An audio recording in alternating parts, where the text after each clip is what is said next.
Avvalambor, xayrli kun, qadrli do'stlarimiz, qadrli YouTube do'stlarimiz va boshqa sahif qabulisidagi tomoshabinlarimiz. Mana kecha Podrobno.uz ijtimoiy axborot agentligining sahifasida появилась сторонница Конституции 1936 года. Ya'ni 1936-yildagi qabul qilingan konstitutsiya tarafdoshi paydo bo'lgan. Podrobno.uz redaksiyasiga muxlislardan biri qandaydir gumonlovchi YouTube sahifadagi Mehribon Qadamova bloger ekan, o'z ijtimoiy tarmoqlarida Sobiq ittifoq tiklashi hamda O'zbekiston Respublikasining konstitutsiyasini mensimaslikka chorlovchi kabi har xil turli videoroliklar yoritib kelmoqda. Albatta, men ertalab shu masala yuzasidan o'zimniki ovozli qisqacha fikrim bildirdim. Endi batafsil fikrim bildirmoqchiman. O'tgan safar YouTube do'stlarimizda biz blogerlardan biri haqida gapirganmiz, ya'ni u ham xuddi shunaqa Sobiq ittifoq qaytadan tuzilishi niyat qilgan va targ'ib qilgan. Endi bemalol aytolsa bo'ladi, bunday kabi blogerlar, endi u haqiqatdan ham Mehribon Qadamova yo boshqa kimsa bo'lsa, u davlat xavfsizligi xizmati albatta umidamiz aniqlaydi va qonunda belgilangan tartibda javobgarlikka albatta tortadi. Nafaqat uni ketidan turuvchilarni ham. Bu yerda savol bor. Ketidan kim turishi mumkin? Ketidan albatta Rossiya Federatsiyasining yoki davlat tashkilotlari, yo nodavlat tashkilotlari, yo qandaydir baribir maxsus xizmatlar bilan bog'liq bo'lgan birlashmalari turibdi. Nimaga aynan shunaqa men fikr bildiraman? Bugungi kunida Rossiya Federatsiyasining ijtimoiy siyosiy maydonda ahvoli juda ham chatoq. Chunki ko'pincha davlatlar Rossiya Federatsiyasi bilan turli iqtisodiy yo boshqa munosabatlar olib borishib mutlaqo niyatda emas. Qolaversa, Rossiya Federatsiyasining ayrim millatfurushlar, jumladan Sergey Mironov, Mariya Zakharova, Dmitriy Medvedev, yana bir ikkitasi bor. O'rta Osiyo xalqlariga nisbatan gapirgan gaplardan keyin albatta O'rta Osiyoda mutlaqo boshqacha dunyoqarashlar paydo bo'ldi. Yana bitta narsa qayd etish joiz deb bilaman. Mana bugungi kunda hammamizga ma'lum, kuni kecha Turkiya davlatlarining sammiti o'tkazilgan bo'lsa-da, bugungi kunda esa mamlakatimizda Tojikiston, Qozog'iston, Ozarbayjon, adashmasam Turkmaniston hamda mamlakatimizning harbiy kuchlari hamkorlikda o'quv mashqlari o'tkazmoqda. Albatta bunday kabi holat, ya'ni Turkiya ittifoq yoki Turkiya qandaydir hamdo'stlik tashkiloti paydo bo'lib ketsa, bu Rossiyaga katta zarba bo'ladi. Birinchidan, Rossiyadan bugungi kunida muhtoj bo'lmasa ham mamlakatimiz. Qayerdadir Tojikiston, Qirg'iziston muhtoj. Agarki bunday qandaydir Turkiya xalqlardan iborat birlashma bo'lsa, u yerda ham albatta Rossiya o'ziniki pozitsiyalari yo'qotishi aniq. Demak, Rossiya Federatsiyasining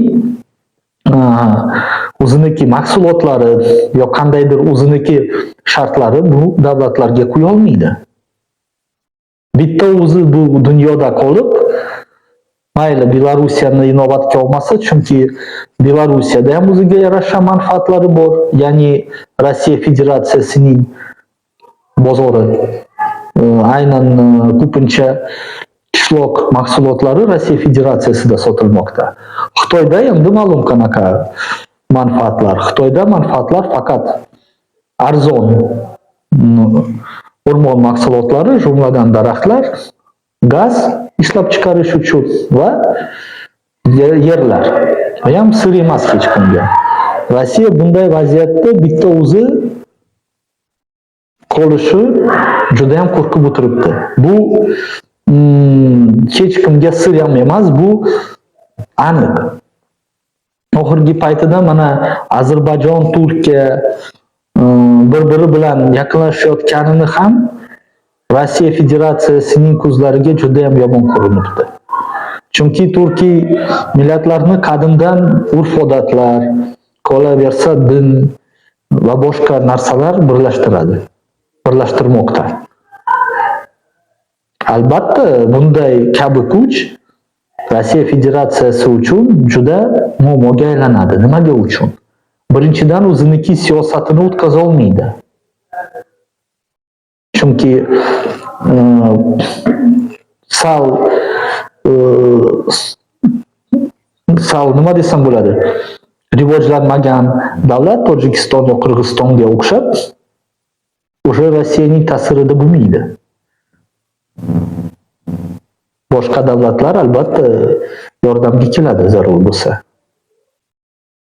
Ikkinchi tomoni bor. Rossiya Federatsiyasining iqtisodiyoti.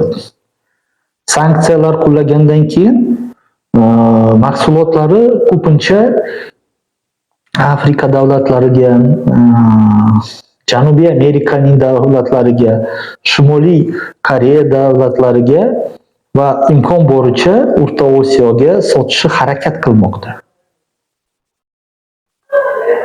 Biroq O'rta Osiyoning iqtisodiy rivojlanishi sababli ko'pincha mahsulotlarda hozir O'rta Osiyo davlatlari ham muhtoj emas. Albatta, o'z navbatida bunday holat Rossiya Federatsiyasining iqtisodiyotga jiddiy zarar yetkazadi. Aynan mana bu Ukrainadagi urush jarayonida Rossiya Federatsiyasining iqtisodiyotga har bir rubl ham muhim. Manimcha, men batafsil aytib o'tdim, nimaga uchun bunday ishlar olib bormoqda. Bu qandaydir mayli o'sha qamalib ketgan bloger deyarli balki ruhiy tomonlamadan qandaydir ta'sirda bo'lgan yo boshqa narsa bo'lgan, lekin ikkinchi holat, men hozir mana rasm ham ko'rsataman. Ikkinchi holat ochiqdan ochiq isbot qilyapti. Mana bu kimsa, endi umid qilamiz uni tez orada kimligini aniqlab javobgarlikka tortadi. Mana bu kimsa albatta bitta o'zi emas. Ketidan kimdir turishi ham ma'lum. Kimdir qandaydir yo moddiy manfaat evaziga, yo qandaydir boshqa manfaat evaziga bu kimsa qandaydir topshiriqlar olib, balki tayyor matnlar ham olib, video YouTube'dagi sahifalarda o'zini ko'rsatmoqda. Balki bu kimsa O'zbekiston hududida ham emas bo'lishi mumkin. Buni endi kiberxavfsizlik xizmati aniqlab, tegishli choralar ko'radi. Endi o'rinli savol bor. Bunday xatti-harakatlari nimaga olib borishi mumkin? Birinchidan, mana O'zbekiston Respublikasi Jinoyat kodeksining 159-moddasida quyidagi ko'rsatilgan. Ya'ni O'zbekiston Respublikasining konstitutsiyaviy tuzumiga tajovuz qilish. Bunday kabi chak-chiqishlar, bunday kabi provokatsiyalar, qolaversa bunday kabi konstitutsiyaga ishonchsizlik bu 159-moddasiga asosan javobgarlikka tortishi asos bo'lishi ma'lum. O'sha uchun har bittamizdan biz iltimos qilgan bo'lardik, bunday ma'lumotlar tarqatmasligi, bunday ma'lumotlar imkon boricha tomosha qilmasligini va bunaqa ma'lumotlar tarqatuvchi shaxslar haqida ma'lumot bo'lsa, tegishli huquq muhofaza organlariga xabar berishi. Bitta narsa bu yerda unutish kerak emas. Mana aynan 2024-yil sentyabrdan boshlab Rossiya Federatsiyasining agressiv siyosati, jumladan Zaxarova gaplari, Prilepin gaplari, Oganisyan gaplari, Mironov gaplari va hokazolar haqiqatdan ham bugungi kunda ham ular sobiq ittifoq tiklashini va O'rta Osiyoni yanada koloniya qilishi xom xayolda yurishibdi. Albatta bizga mustaqillik kerak. Sobiq ittifoq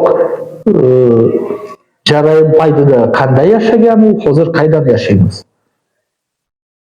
Maktablar yetmagan o'sha paytida, qishloqlarda. Hatto tez yordam xizmati bo'lmagan. Hozir o'ldim deganiga 4 ta 5 ta qishloqqa hech bo'lmasa 2 ta tez yordam brigadasi mavjud. O'ldim deganiga. Oldin shu narsa bormidi? Ishak aravalarda больницаga olib ketardi. Lekin Rossiya Federatsiyasida har bitta silovlarda ovul aytadi.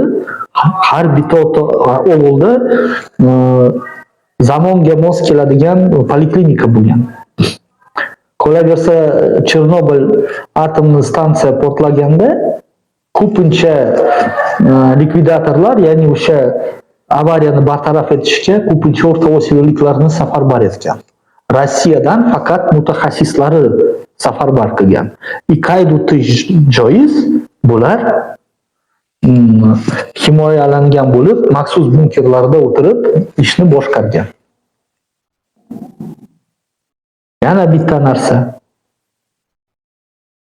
Qancha gaz, qancha oltin va boshqa boylik olib ketilgan. Evaziga nimani olganmiz? Hech nima deyarli olmaganmiz. Evaziga 89-yil turklar va o'zbeklar orasida uyushtirilgan mojaro, bu mojaro ham uyushtirilgani kimga ma'lum, kim uyushtirgan ma'lum hammaga bo'lsa kerak. Ittifoq parchalanmasligi uchun bunday narsa uyushtirilgan. Bu yerda birinchi muhtaram prezidentimiz tez orada vaziyat nazoratga olgandan keyin Qarabog'da xuddi shu narsa takrorlamoqchi bo'ldi-da, shunda ham o'xshamadi. Albatta, bunday kabi ta'siridan mana bu turli xil video lavhalardan va bunaqa g'oyalarda yoshlarimizni ham asrash kerak. Aynan ota-onalarimiz ham nima desam bo'ladi, ularning kayfiyatidan, ular ijtimoiy tarmoqdagi sahifalardan ogoh bo'lish kerak. Farzandim nima ko'ryapti, nima qilyapti. Chunki bu xatti-harakatlarda to'xtamaydi ayrimlar. Ular qaysi bir tashkilotdan pul olgandan keyin o'sha olingan pul oqlash kerak. Bu yerda man 100% ham beraman, 1000% ham beraman. Bu qandaydir haqiqatdan ham u sobiq ittifoq furush emas yo boshqasi emas, ketidan faqat pul mablag'lari turibdi xolos. Unga mutlaqo bir tiyinga qimmatni bo'lib ketishi. O'ziniki kistani tulsa bo'ldi. Bunday kimsalarda na vatan bo'lmaydi, na boshqa narsa bo'lmaydi. Ular kerak bo'lsa menimcha ota-onasini ham sotadi. 1936-yildagi konstitutsiya haqida gapiryapti. 1936-yilda qancha buyuk O'zbekiston mutafakkirlar, shoirlar, yozuvchilar qatnashgan qilindi. Bitta arzimaydigan pachka sigaret ham uchun ayrimlar ko'cha tilida quloqlar deymiz, o'sha Народный комиссариат внутренних дел bo'lgan o'sha paytida borib bitta arzimaydigan pachka sigaret uchun palanchi mana bunaqa o'zbek adabiyotini o'qiyapti, hokazo yoz bersa o'sha odamni sud tergovsiz qiynab bo'yniga o'sha aybini qo'yib otib tashardi. Hech qanday asossiz. Endi bu kimsa shunaqa hayotga sog'indimi? Shaxsan men sog'inmadim. Boshqalar ham sog'inmagan bo'lsa kerak bunaqa hayotga. Manfaat bu yerda bitta, faqat katta miqdordagi pul.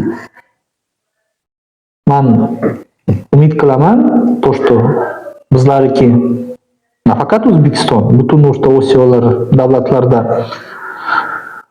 tinchlik bo'ladi. Albatta, bunday yovuz kuchlar o'z niyatiga erisha olmaydi va tez orada o'sha kimsani aniqlab, kimligini tegishli joylar qonunda belgilangan tartibda nafaqat uni, kim uni moliyalashtirayotgani, kim uni ketidan to'libdi ham tortadi. O'z navbatda men tez orada yana bitta qiziq savolga beraman. Nimaga uchun Rossiya Federatsiyasining rasman Talibonni tan olgan? Bu juda alohida qiziq masala va bu mavzuga hali biz qaytamiz. Men hamma tomoshabinlarimizdan iltimos qilgan bo'lardim, bunday kabi YouTube'dagi provokatsiyalik video lavhalarga ahamiyat bermaslik, imkon boricha bunday akkauntlarni bloklash lozim. Albatta, agar xabardor bo'lsangiz, shunaqa narsa bo'lsa, hududiy davlat xavfsizligi xizmati bo'limlariga tashrif buyurib yoki 1520 qisqa raqamiga murojaat qilib bo'layotgan vaziyat haqida xabar berishadi. Bu quloqlikka yo boshqa narsaga kirmaydi. Birinchi o'rinda vatanparvarlikka kiradi. Har birimiz kelajak avlodi uchun javobgarmiz. Kelajak avlodi qanday hayot kechirsa, biz ham u dunyoda ham, bu dunyo, narigi dunyoda ham javob beramiz. Shuni hech kim unutmaslik kerak.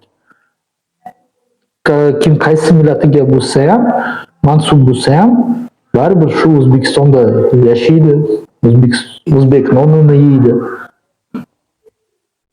ishlaydi bu yerda, oilani boqadi. Bu narsani qadriga yetishi kerak. Albatta, tinchlik qadriga yetishi kerak. Hammalaringizga e'tibor uchun rahmat. Faoliyatimizdan uzoqlashmang. Dunyo degan bir tushuncha bo'lgan. Bu tarixda panturkizm, ya'ni turkiylarni birlashishi g'oyasiga bog'liq bo'lgan, lekin ko'pincha faqatgina g'oya shaklida ko'ringan, amaliy ishlari juda kam bo'lgan bir g'oya, fikr bo'lgan. Jadidchilarimizda bu juda yaxshi ko'ringan va harakatlar bo'lgan-u, lekin natijalar bo'lmagan. Turkiy dunyoni bevosita amaliy faoliyatlarga ketishi bu Sovet ittifoqini tarqalgandan keyingi bo'lgan davrga to'g'ri keladi. Chunki Turkiy dunyoni asosiy qismi, turkiylar o'z ota yurti hisoblaydigan Markaziy Osiyo mintaqasi Sovet ittifoqini ajralmas qismi sifatida o'sha, ya'ni tobelikda bo'lgan respublikalardan iborat edi Turkiston o'lkasi. Sovet ittifoqini tarqalgandan keyingi davrda bu g'oya bevosita yashab ketish uchun muhit paydo bo'ldi. Turkiy tilli davlatlar kengashi sifatida shakllangan bir juda zaif bir harakat sekin-sekin mana 2019-yilda O'zbekistonni a'zo bo'lishi bilan bevosita jiddiy tus ola boshladi. Chunki birinchidan O'zbekiston Turkiy dunyoda o'ziga xos o'ringa ega. Agar biz butun Turkiy dunyodagi turkiy davlatlarni hisobga oladigan bo'lsak, bu yerda Turkiya va O'zbekistonni aholi nuqtai nazaridan eng ko'p bo'lgan ikki respublika sifatida ajratib ko'rsatishimiz mumkin.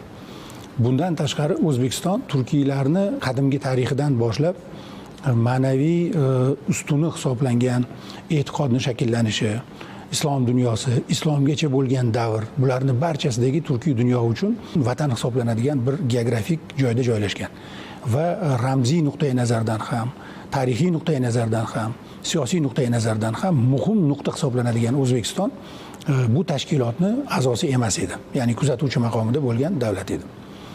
2019-yilda O'zbekistonning a'zo bo'lishi bilan Turkiy tilli davlatlar kengashi transformatsiyaga uchradi va Turkiy davlatlar tashkilotiga aylandi. Ya'ni bevosita siyosiy bir platformaga ega bo'ldi va o'z imkoniyatlari, o'z qarashlari va o'zidan o'z manfaatlariga ega bo'lishni boshladi va bu mana kecha o'sha Gabalada o'tgan 12-sammitgacha bo'lgan barcha sammitlarni agar tahlil qiladigan bo'lsak, sammitdan sammitga dunyodagi global o'zgarishlar bilan birgalikda bu tashkilotning kuchlanib borayotganligini ko'rishimiz mumkin.